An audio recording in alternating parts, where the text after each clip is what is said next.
Hello everybody, and welcome to this video, which is kindly sponsored by Squarespace.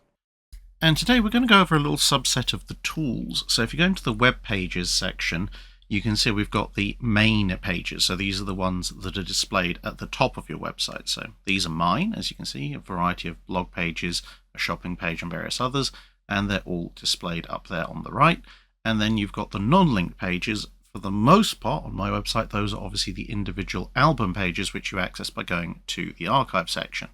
But down here, there's a few extra bits. So if you go to website tools, for instance, you can see if you want to put your own code in, there's a section for that. Now these sections are universal, so you've got the header and the footer and so forth, if you want to put your own custom code into sections of your website. And as we've seen when I've been building the map of museum ships, you can put code into specific pages using blocks if you want. There's also a potential for an announcement bar if there's any news you want everyone to know about, a pop-up bar if you've got a mailing list you want people to join, and if someone's on their phone and you're running a business website, you might want them to know your hours of operation and location. That's what the mobile information bar is for. So lots of little useful tools to help you enhance your website. So if after all these little mini tutorials I've been doing you think you could build a website for maybe ideally naval history purposes, but you never know, you might want to do it for some other reason, then head over to squarespace.com/Drakenfell. You can get a free trial, and once you're ready, that little link will give you 10% off your first website or domain. So thanks once again to Squarespace for sponsoring the video, and on with the main show. Regular viewers of this channel will know that I view French interwar heavy cruisers as being examples of both the best and worst of the type. However, today we'll be looking in a bit more depth to see why this is the case, as we examine the frankly awful Duquesne class and the absolutely superb Algerie. To set the stage somewhat, the 1920s were of course the time of the Washington Naval Treaty, and for France in particular, it was a time of re-evaluation for their fleet.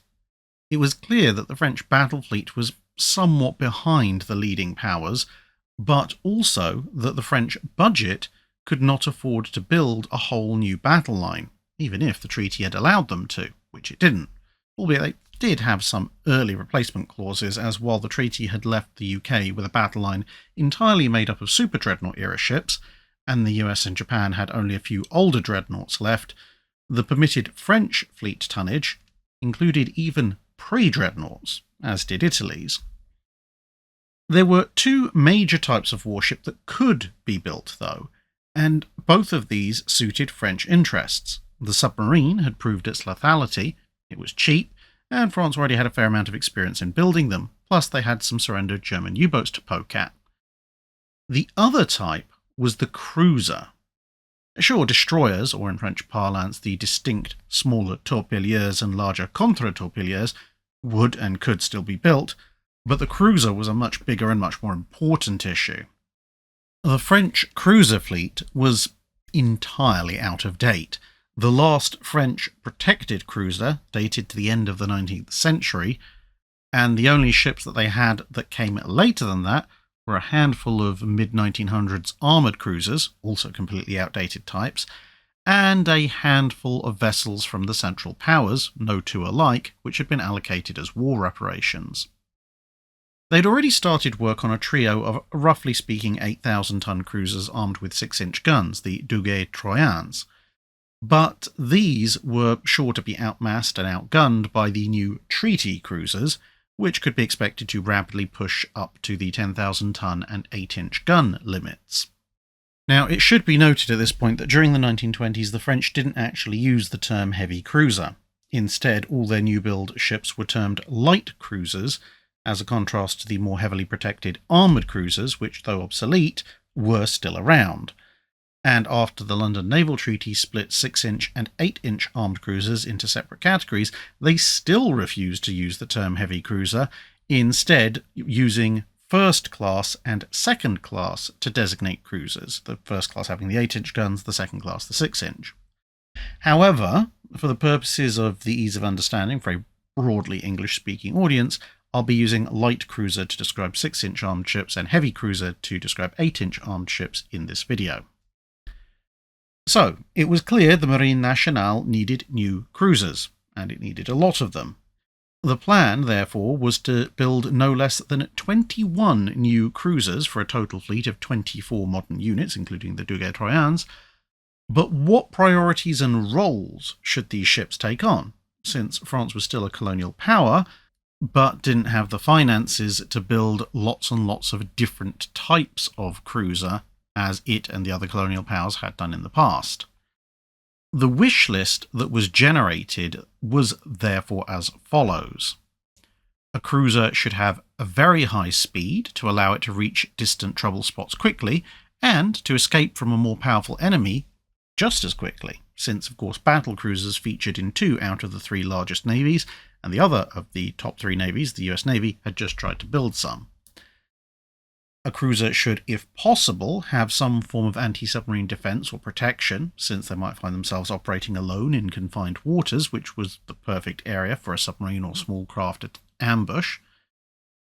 As well as colonial policing, a cruiser should be capable of long-range scouting for the battle fleet, and when so doing, it should be able to both find and then shadow the enemy without being caught, or be able to fight back against those who might try and catch it. It also needed to be able to operate in support of convoys, submarines, and destroyer flotillas, of either the torpilla or contra-torpilla types. It also needed to be powerful enough to destroy enemy ships that might think of attacking lines of trade and communication to mainland France. And finally, a somewhat uniquely French requirement, they also needed to be capable of transporting larger numbers of men at high speed to and from French holdings in North Africa via the French mainland ports on the Mediterranean coast. From this list, a basic set of requirements was drawn up. The new ship should, in theory, be armed with at least 8 8-inch guns, whether in twin turrets, triples, or a mixture of the two was left up to the designers. It should carry a heavy anti-aircraft battery consisting of at least 4 single 100mm guns, a pair of quadruple torpedo launchers, each launcher with a set of reloads. It should also have a number of anti-submarine weapons, and enough fuel to allow it to cruise 5,000 nautical miles at cruising speed. All eyes then fell on the existing design for the Duguay-Troyen. It was a relatively easy guess to estimate that upgrading its 4 twin 6-inch turrets to 4 twin 8-inch turrets would, once the needed size increases to compensate for the additional weight were taken into account, probably eat up most of the 2,000 tons that remained between the smaller ship's displacement and the upper limit bound by treaty.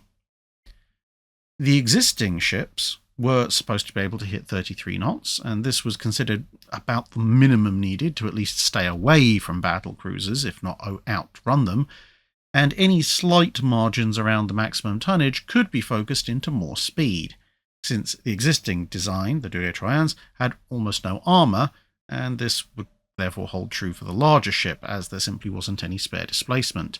Instead, extensive subdivision would have to suffice.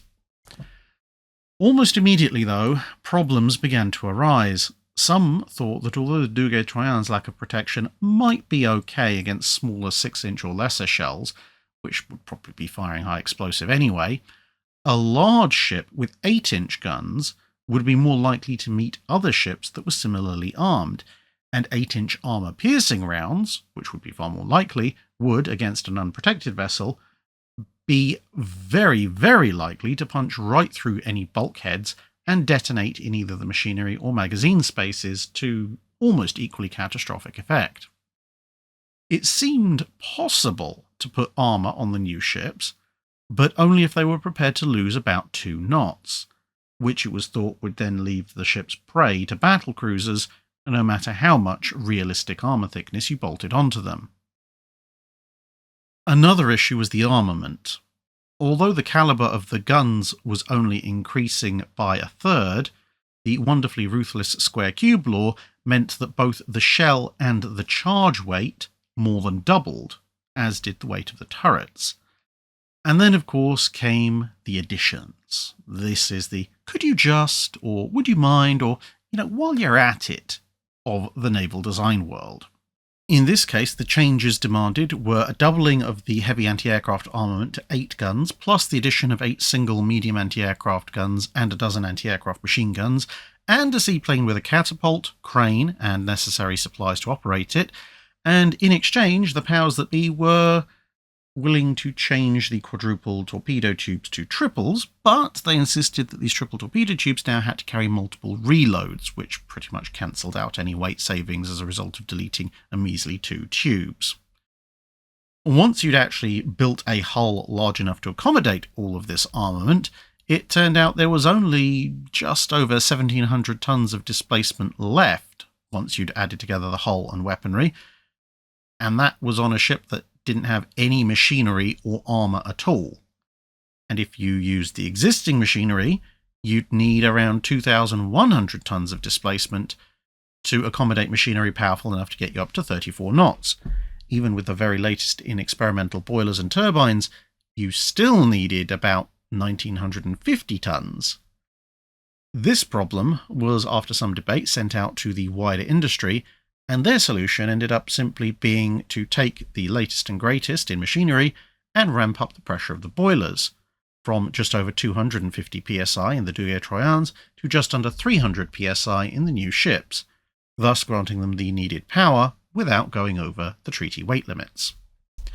Desperate to still save weight, the designers managed to shave off a few tons by replacing the 100mm anti-aircraft guns with 75mm versions, and the proposed 40mm medium anti-aircraft guns with new 37mm weapons.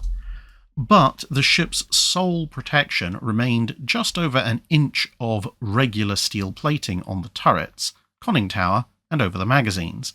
This was essentially splinter-proofing, so that the ships couldn't just be blown up by a near miss by a bomb. But beyond a few marginally thicker than average bulkheads, that was it. At this point, the designers were getting extremely nervous. A modern destroyer could, in theory, blow one of these ships clean out of the water with a hit to the magazines, and a modern destroyer's main guns would fire far more rapidly than the cruiser's main battery, and the smaller ship would now outgun the cruiser's secondary battery. But the upper echelons of the Marine Nationale remained absolutely adamant that no drop in speed could be permitted, the fear of the battlecruiser clearly running deep. Splinter plating for the machinery spaces was proposed, but forbidden, in order to ensure that the splinter plating that was over the magazines could be extended to the steering gear. At this point, the designers went so far as to make strong recommendations, which is about as close to a demand as you could make while dealing with higher ranked officers, to drop the speed down to 32 knots and please put some armour on, but this was vetoed. 2 ships would thus be built, Duquesne and Tourville, with the dubious distinction of being just fast enough to escape battlecruisers, but neither protected nor swift enough to escape or survive an assault by those battlecruisers escorting destroyers.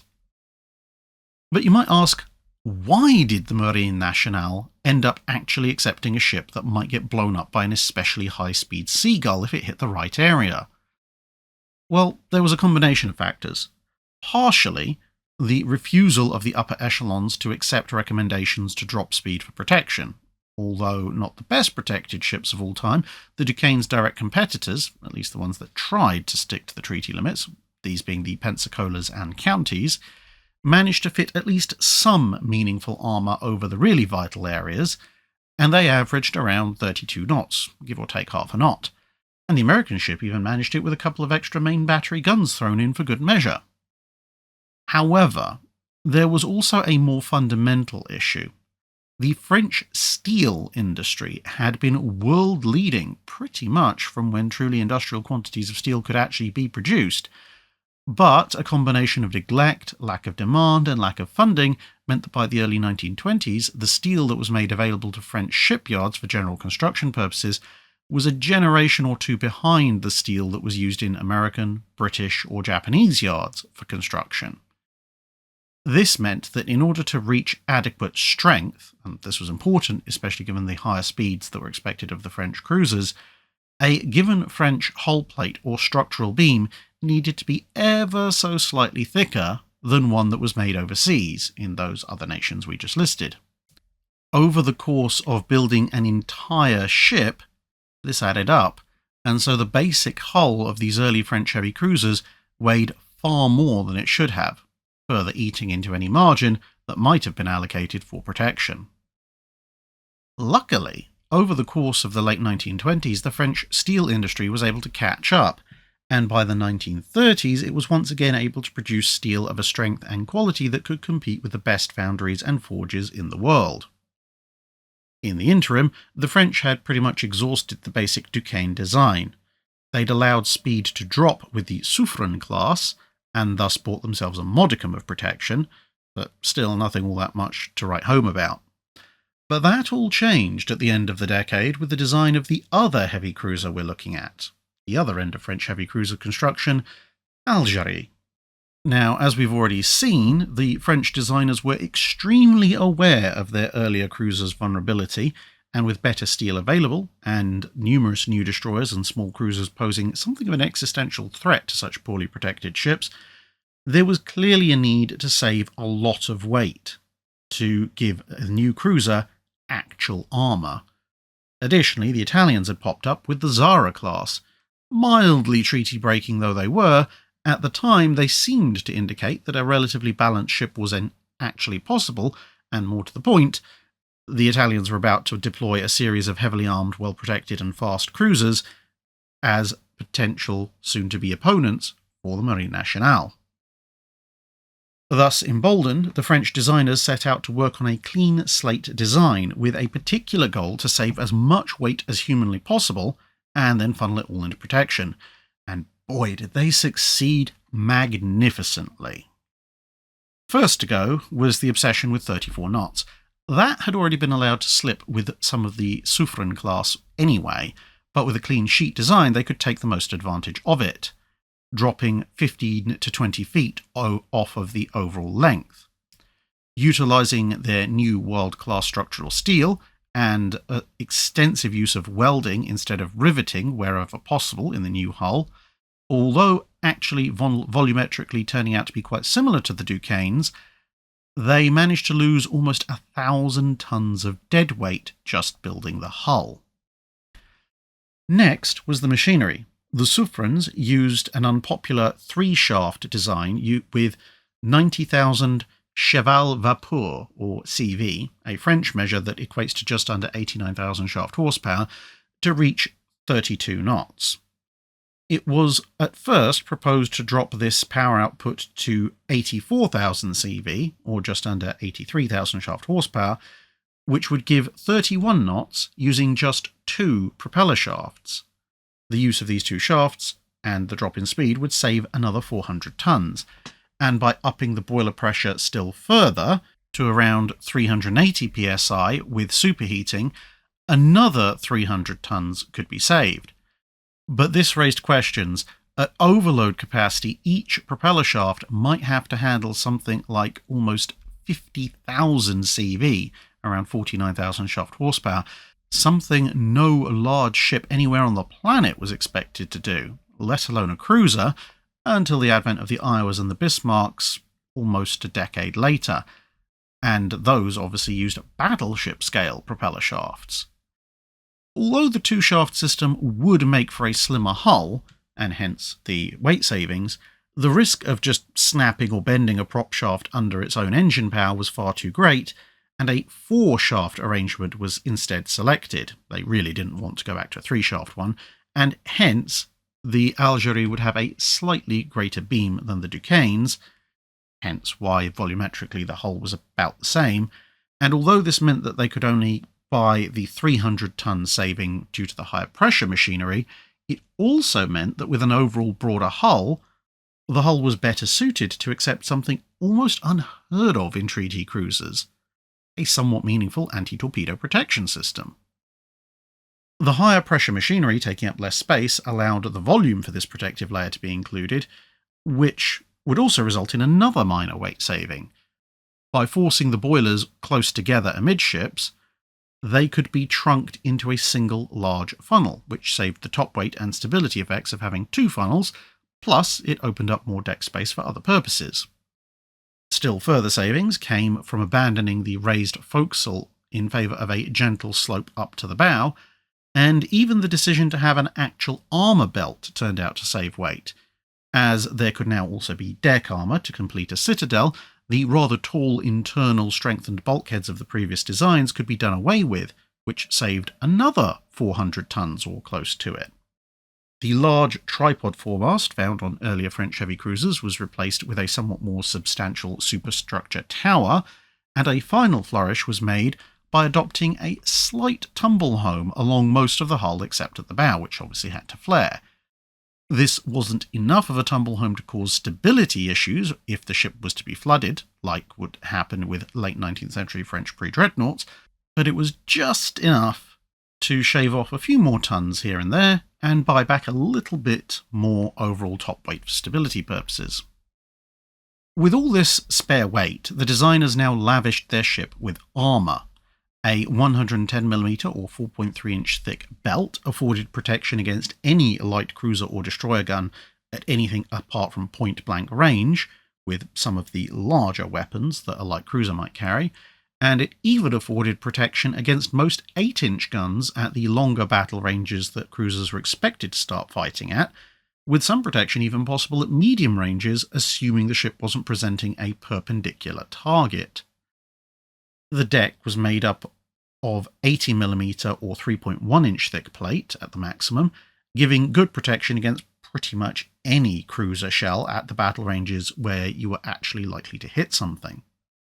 100mm or 3.9 inches of turret face armour would again stop most things except for some of the more powerful 8-inch shells at the upper range bracket of engagement, and thanks to a significant slope on the face, they might even stand a chance against those heavier projectiles in certain circumstances. A fairly comprehensive torpedo protection system over the machinery spaces was also included, as already mentioned, and this consisted of an outer liquid layer which led onto a void space and then a torpedo bulkhead. Although not as comprehensive as battleship-grade systems, it was rated against a 660-pound torpedo warhead. That should be enough to stop any Italian torpedo that was then in service, and in fact, even by the start of World War II, the only nations with torpedoes that could reliably breach this defence were the Imperial Japanese Navy and the Royal Navy, both if they used some of their larger ship and sub-launched weapons. No air-launched torpedo had a warhead capable of getting through, although of course that would change as the war went on. Additionally, the belt featured a free flooding space immediately behind it, designed to contain water that might enter if an armour plate was hit, not penetrated, but the force of the impact still drove that plate in, thus opening up the seams, much as had happened to a number of ships in World War I. Onto this was placed an armament of 8 8-inch guns in 4 twin mountings, with a pair superfiring fore and another pair aft, no less than a dozen 100mm heavy anti-aircraft guns in 6 twin mounts, 6 torpedo tubes in 2 triple launchers, plus 3 torpedoes to reload whichever side fired first, and a scattering of 37mm and 13.2mm anti-aircraft guns, although the exact number and exact layout of these last weapons changed quite often during her career. A single catapult, along with 2 float planes, were also included to allow for reconnaissance work. All in all, Algerie represents almost the perfect cruiser that was possible under the treaty limits. Indeed, about the only possible realistic improvement that could be made would be if she had been built sometime later in the 1930s with forced circulation boilers, another French innovation, which might then have allowed a little bit of additional speed to be gained, as these power plants would save even more space and weight, allowing more power plants to be fitted. Indeed, the planned follow-on design to Algerie, which was never built thanks to the outbreak of the Second World War, aimed to use this better machinery and a triple turret layout to claw back a couple more knots. But other than this, you could say Algerie could go toe-to-toe with pretty much any other treaty-compliant or near-compliant cruiser and expect to come off with either a straight win or a very, very close-run match. And it says quite a lot about the 2 respective ship design teams that the Admiral Hipper, one of her potential opponents at the start of the Second World War, despite being built around half a decade later, would not be any better armed, would have substantially inferior protection, as Blucher would show, no real torpedo defences to speak of, And for all that, came in about 6,000 tons heavier. Just imagine what Algeri's designers could have done if they were given 60% more displacement to play with. It's honestly an absolute crying shame we never got to see Algerie in battle, as unfortunately her only wartime experience consisted of shooting up Genoa for a bit, a few convoy escort runs, and a brief but unsuccessful part in the hunt for the Graf Spee, before she was confined to Toulon for the most part after the fall of France and the rise of the Vichy government, with her then being scuttled in Toulon when the Germans showed up to try and take her over in 1942. And so there you have it, a short history on why French interwar heavy cruisers, at least in my opinion, showcase both the worst and the best of the treaty era for that particular ship type.